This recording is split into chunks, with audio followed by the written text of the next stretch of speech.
Hi, this is Evelyn Lopez. Welcome to Sustainability in Your Ear, the Earth911.com podcast for the week of October 15, 2018.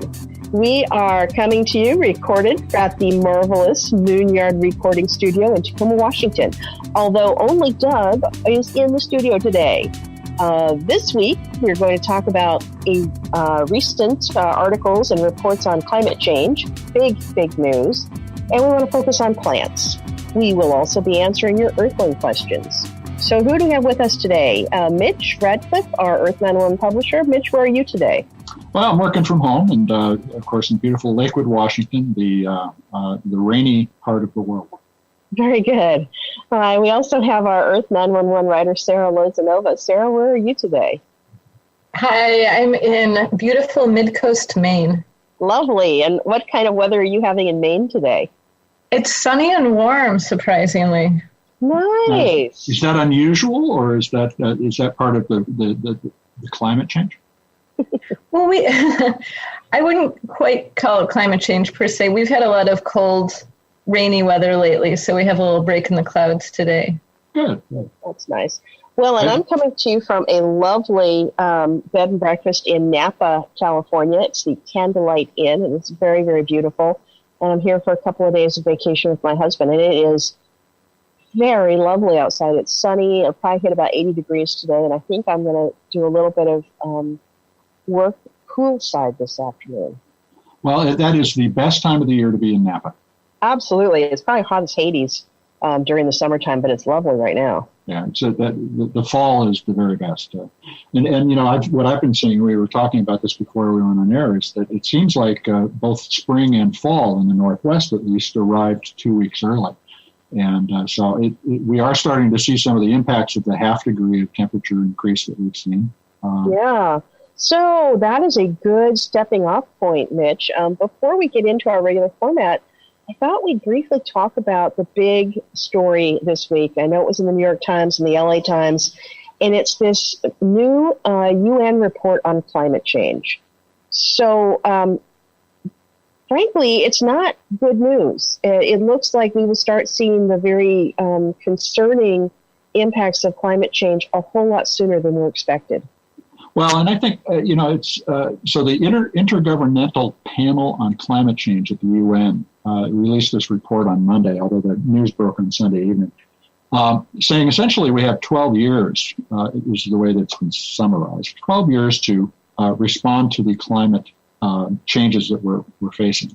Otherwise, we get to a irretrievable 2 degrees centigrade increase in temperature, and that will cause massive changes, people having to migrate from coasts, the failure of crops, desertification expands, so many terrible outcomes.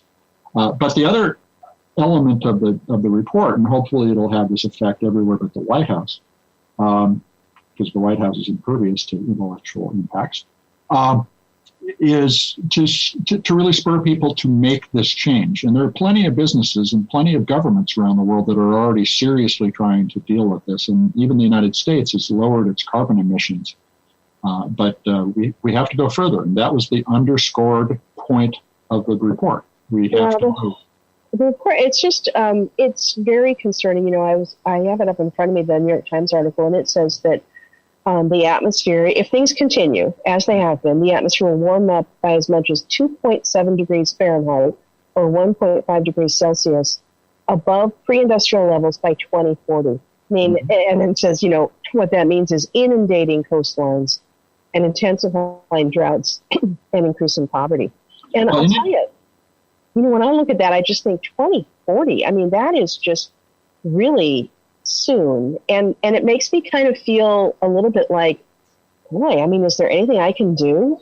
Yes, there is. Every one of us can do things. We can change our diets. We can recycle so that we're using less power to make new stuff. We can stop extracting things from the earth.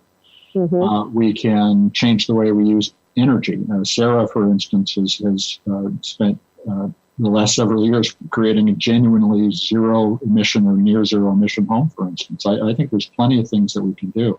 Yeah. And we have to spend our money with an eye towards whether or not the product or service that we buy is making the environment better, not simply whether or not it's neutral or trying to get better. We really need to focus on it has to be regenerative, not simply extractive.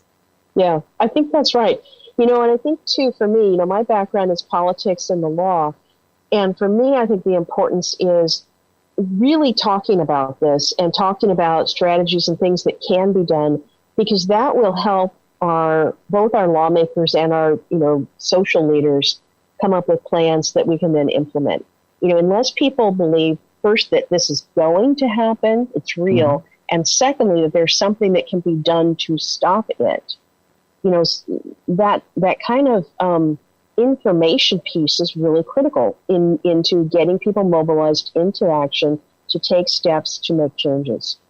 Well, we have a survey coming up about whether or not people believe we can make this change. I'm going to be interested to see what that is, what the response is from people.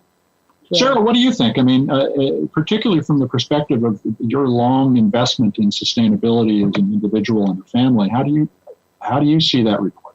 I think we're really going to need to get all hands on deck to make this shift possible. And I think it would need to happen on a lot of levels, like on a corporate level, on a governmental level, on an individual level, communities. So I think reports like this are good at highlighting the urgency of the issues. And I like a lot of the things that you pointed out, Mitch, because there's a lot of things that we can all do as individuals that collectively make an effort. But I think we really need to attack this issue from a lot of angles. Yeah, and I think the angles here in the States are, we have to go to state and local governments to push this through at this point, because the White House, the Trump administration, has sided with coal.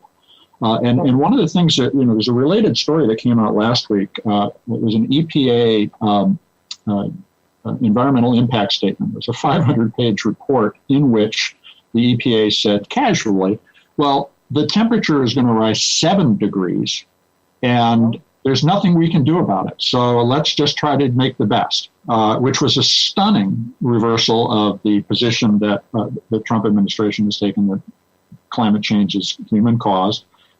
It's not winning in any sense. It was a declaration of surrender. And we need to recognize as Americans that if that leadership doesn't exist, we need to exercise the leadership by going to the mayors, city council, the state legislature, the governors of our states, and demand that they take this seriously, because they answer to us. It's not the other way around. Right. We are the government.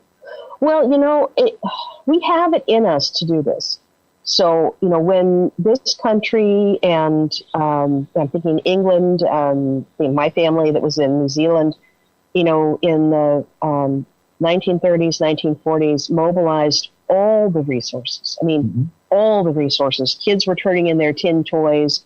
Women went without their stockings. All the resources to fight the scourge of the time. The huge worry about World War II. We have it in us to mobilize and to do this. We have it in us to, it was Churchill's famous speech of, we will fight them in the air, we will fight them on the ground, never give up. We can do this. We will pick up the trash in the streets. We will pick up the trash in the subways. We will never give up. We will build solar. And we will. I genuinely believe we can.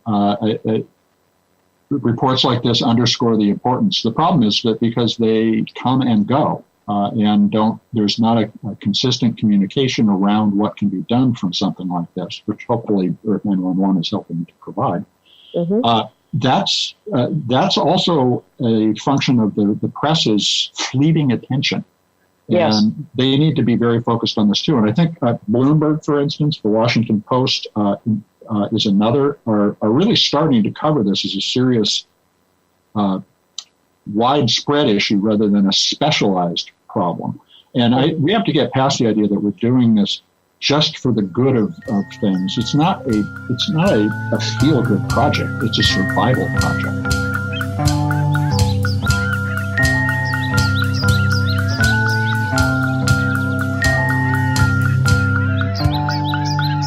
Well, let's talk about one way people can make a difference, and that's by recycling. We did this survey this week, and the survey was, how confident are you in your recycling knowledge? Only 34% of our readers said that they were very confident, but 53% said they were somewhat confident. So we're talking about 87% of people feel as though they can make an intelligent recycling decision. But of course, there's always new information they need to take into account as new materials come out. All sorts of things change about products from generation to generation.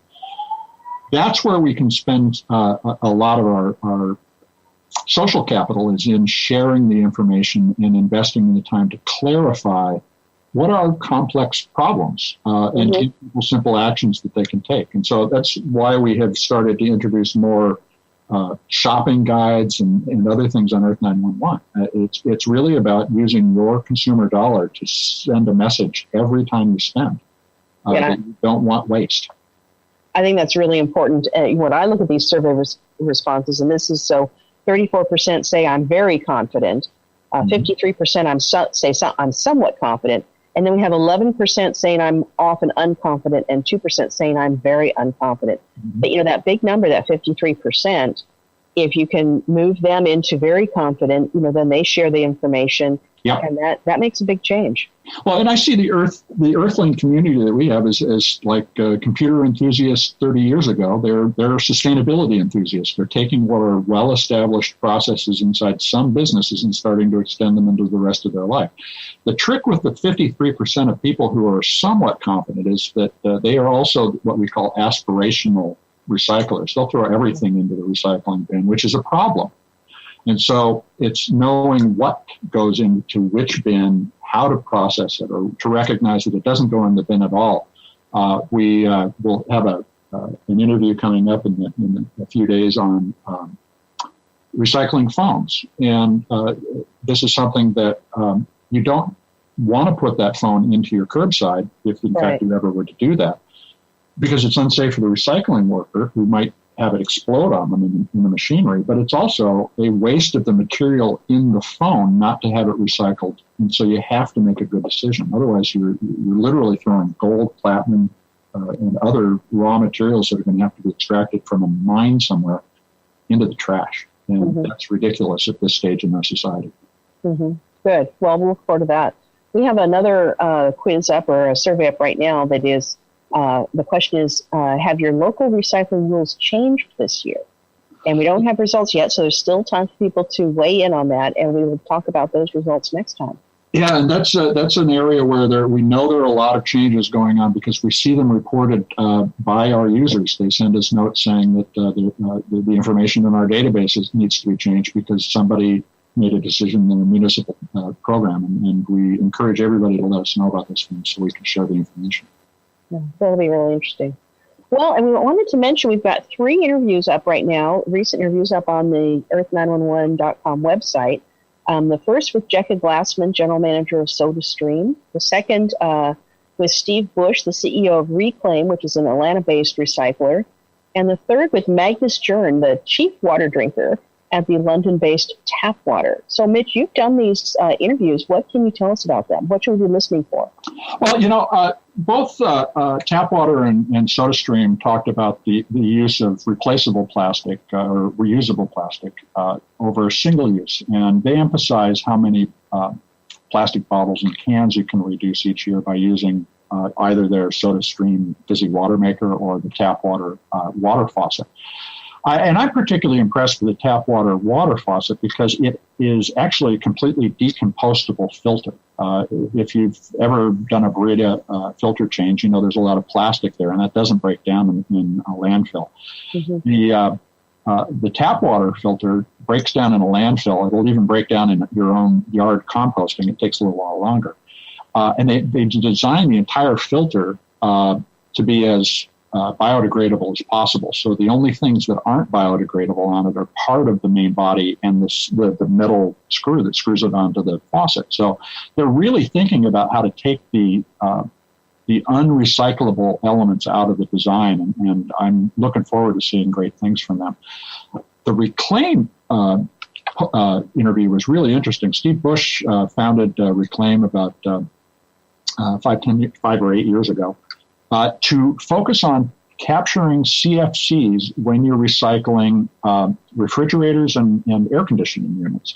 And a lot of people don't know that there are 5 or 6 pounds of CFCs, not just in the coils, but in the foam that insulates a refrigerator, in almost all pre-2005 appliances. So Reclaim has a sealed system that crushes and lets the gas out, captures it, and isolates it and neutralizes it so that it can be released into the environment in a non-toxic way.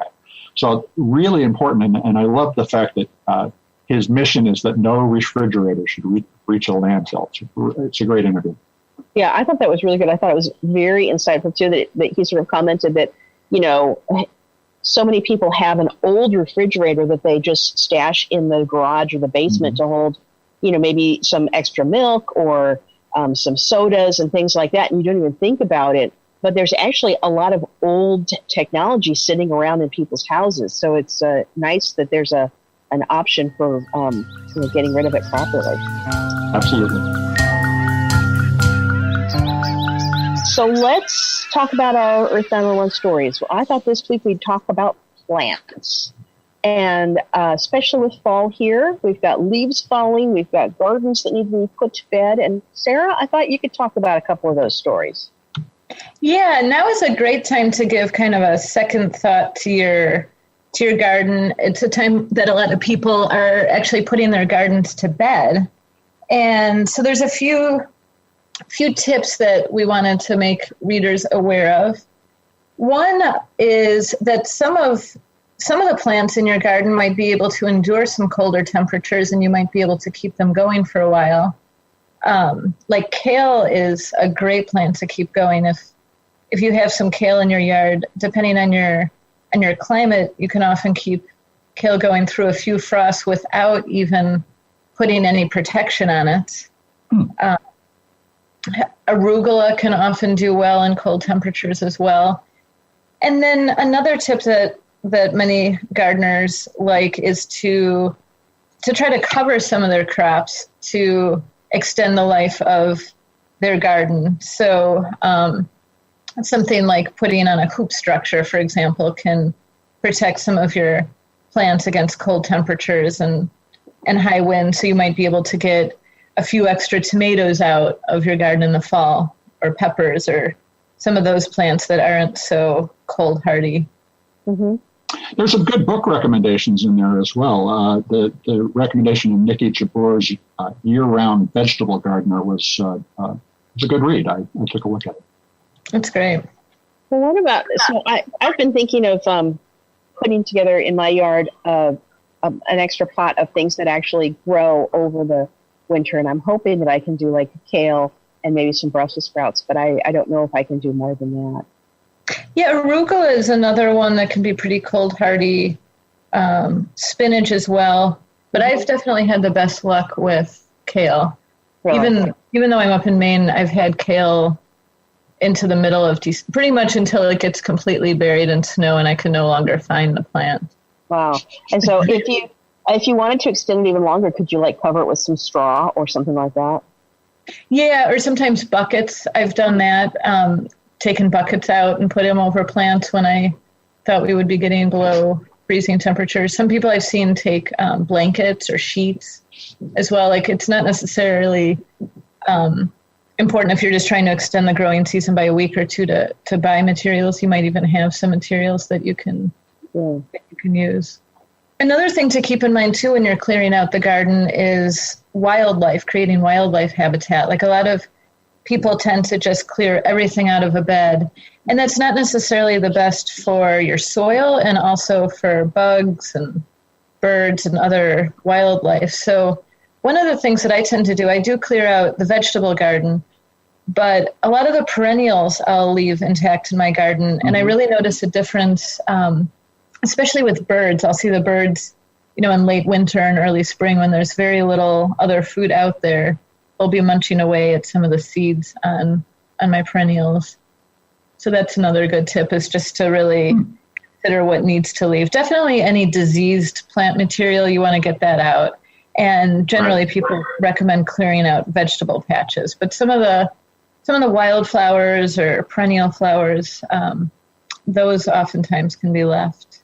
Yeah, I definitely do that. I have wildflowers that I grow as much as year-round as I can. And I replant a couple of times during the year so that it continues to thrive. And I think sometimes different people have different aesthetic preferences. And I really like the look of even dead wildflowers, I think, are beautiful. But different people have different preferences. So some people might think that looks untidy. But definitely the wildlife that it attracts as well, I find very appealing. I know we had a story also about taking care of, all of the leaves that fall in the garden. And were there any tips or things that we can incorporate from that as well? Yeah, absolutely. I would highly recommend trying to keep leaves out of a landfill at all costs. And so I actually use leaves. I don't have a lot of trees in my yard, so I actually go to a cemetery that has a leaf compost pile, and I bring leaves into my garden to put them on the beds. But it's a great way to create more organic matter in your garden and also help enrich the soils, help improve your soil's ability to retain water, and then also kind of protect the soil from soil erosion and freezing temperatures, just to use them like mulch around your plant beds. That's a great use for them. You can also put leaves in your home compost pile, and this can be a good way to add brown material. And another option is just curbside yard waste. A lot of communities will come by and bring these leaves to large-scale composting facilities. So that would, on the sustainability spectrum, I think that's, more in the middle, and certainly putting them in the garbage and having them end up in a landfill would be the lowest.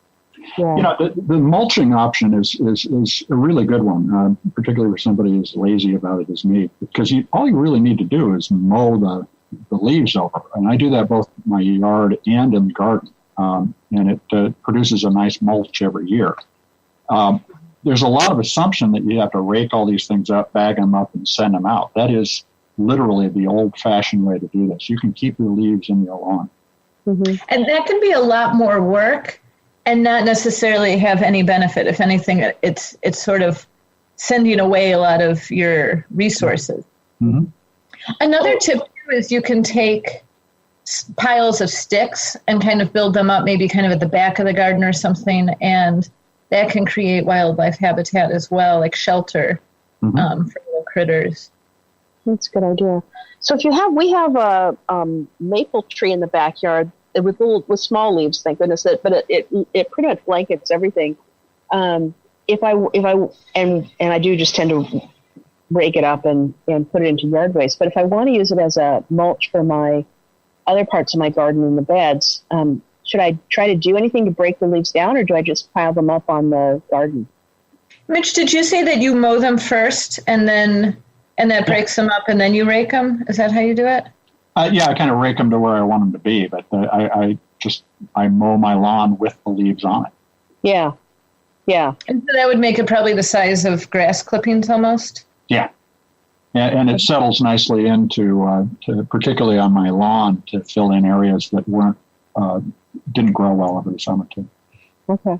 And I have neighbors that are avid gardeners that use leaf mulch in their garden throughout the year as a way to suppress weeds and also to contain moisture. So it can be a great way to help reduce the amount that you need to irrigate your garden too in the summertime, right? Because it helps keep that moisture locked into the soil.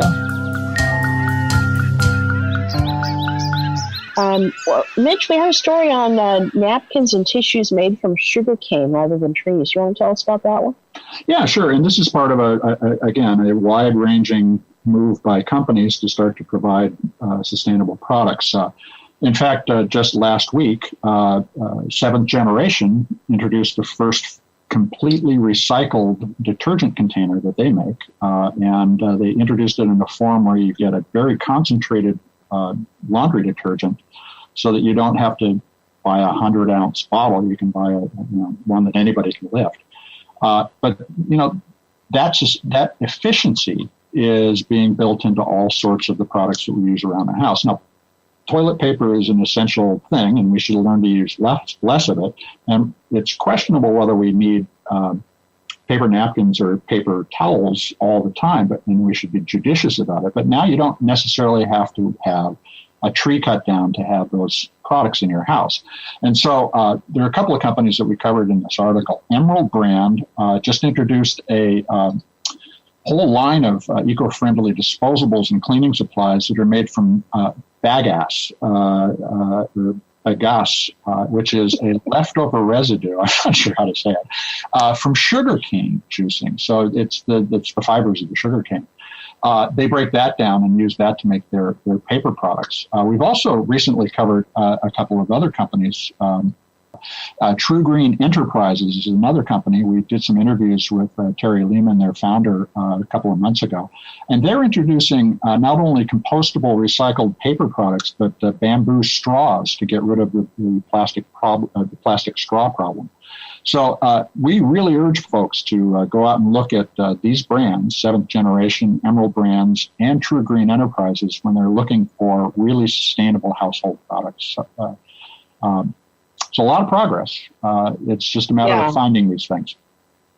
I think it's definitely worth looking for. And I am trying to transition back into using cloth handkerchiefs and napkins. But every now and again, especially if you've got a really bad cold, paper products do make life a lot easier. So if I can find, good quality paper products that are made from more sustainable materials, I'm all for it.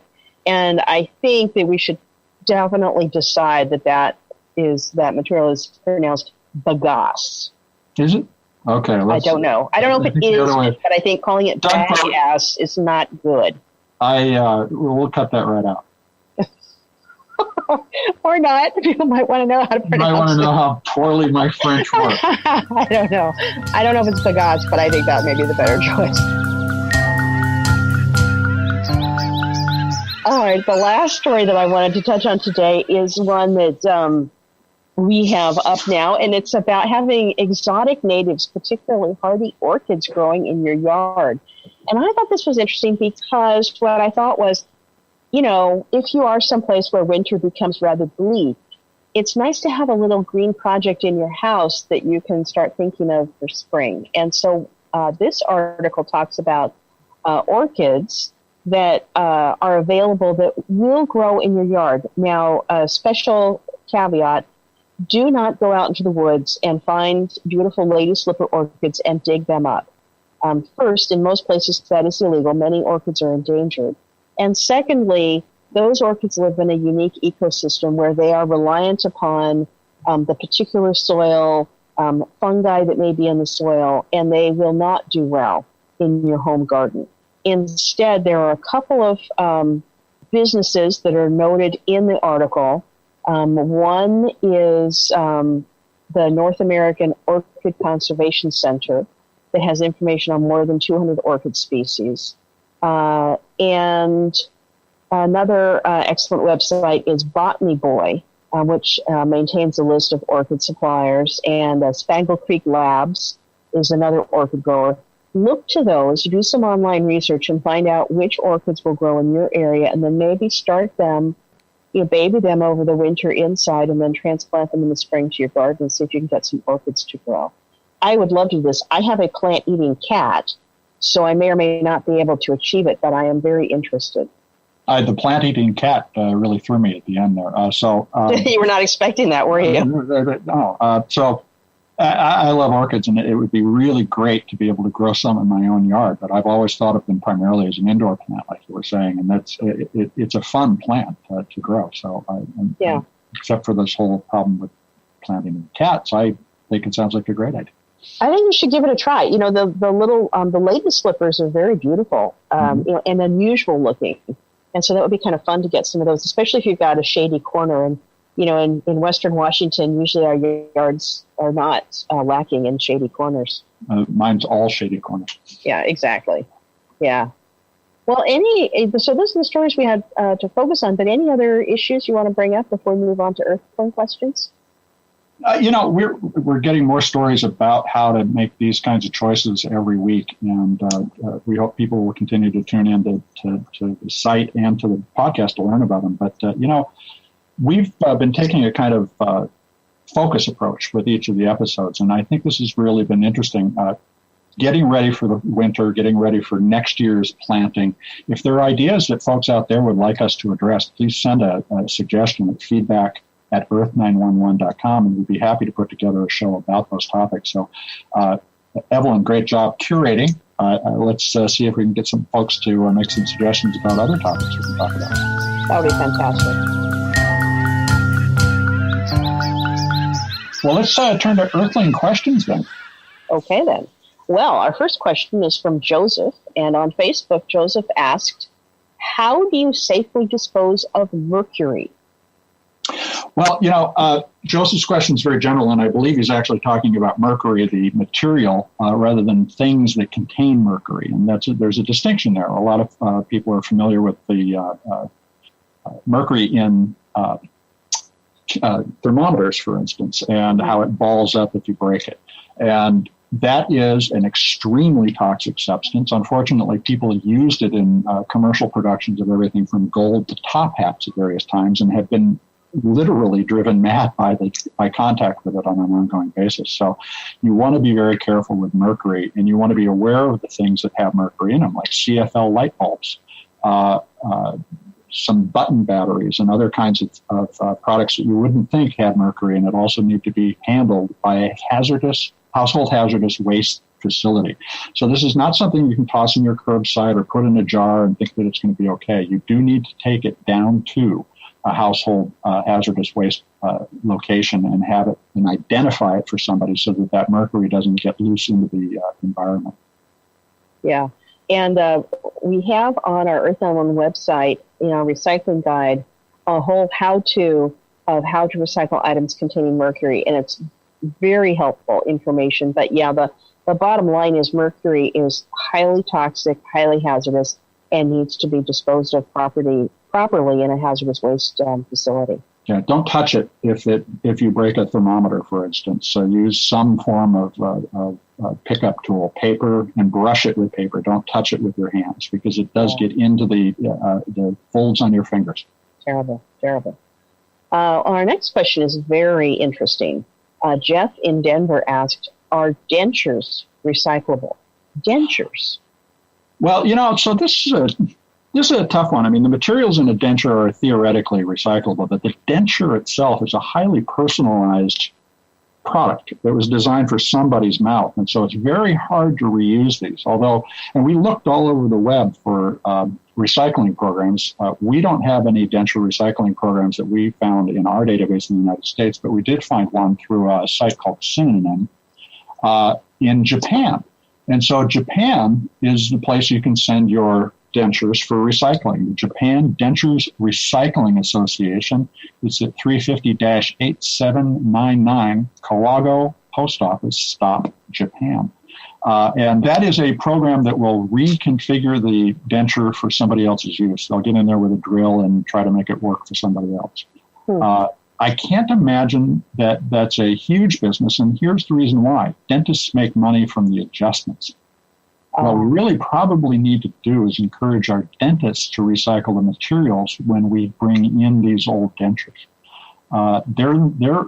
They're positioned, talking to the sources of these materials, to do so. In a way that most of us are not. That's true. Yeah, this is something. There's probably all kinds of things that you use in your body that we don't really think about. What happens to them once they are no longer needed. The dentures definitely are part of that. You had some good information too on how to get these used items ready to be sent in for recycling, and that was boil them. Pour boiling water over the dentures and let them sit until the water cools down because they need to be very carefully cleaned before you can really send them on to someone else for their use. The other thing I've seen, and this is kind of a weird thing, and I certainly can't handle, all the dentures in the world, but different artists may use them in in their pieces too. So there may be other creative reuse opportunities out there for your thoroughly disinfected dentures. Well, so we should probably encourage people to take them into craft stores after boiling. And Really? There could be a bowl of dentures that you could choose from when doing your next art project. You know, I think that would actually be very popular. I think people would use stores, that I've gone to. Absolutely. All right, then. Well, that brings us to the end of our episode. Including bad French and all sorts of other things. Bad French and disinfected dentures. There you go. You get everything here. So as Mitch said, if you have suggestions for other topics or if you have any thoughts at all, please send those to us. You can email us by sending your email to feedback@earth911.com. And you can find us regularly on iTunes, SoundCloud, Spreaker, iHeartRadio, YouTube, and of course at the earth911.com website. See you next time. Thanks, everybody. Thanks.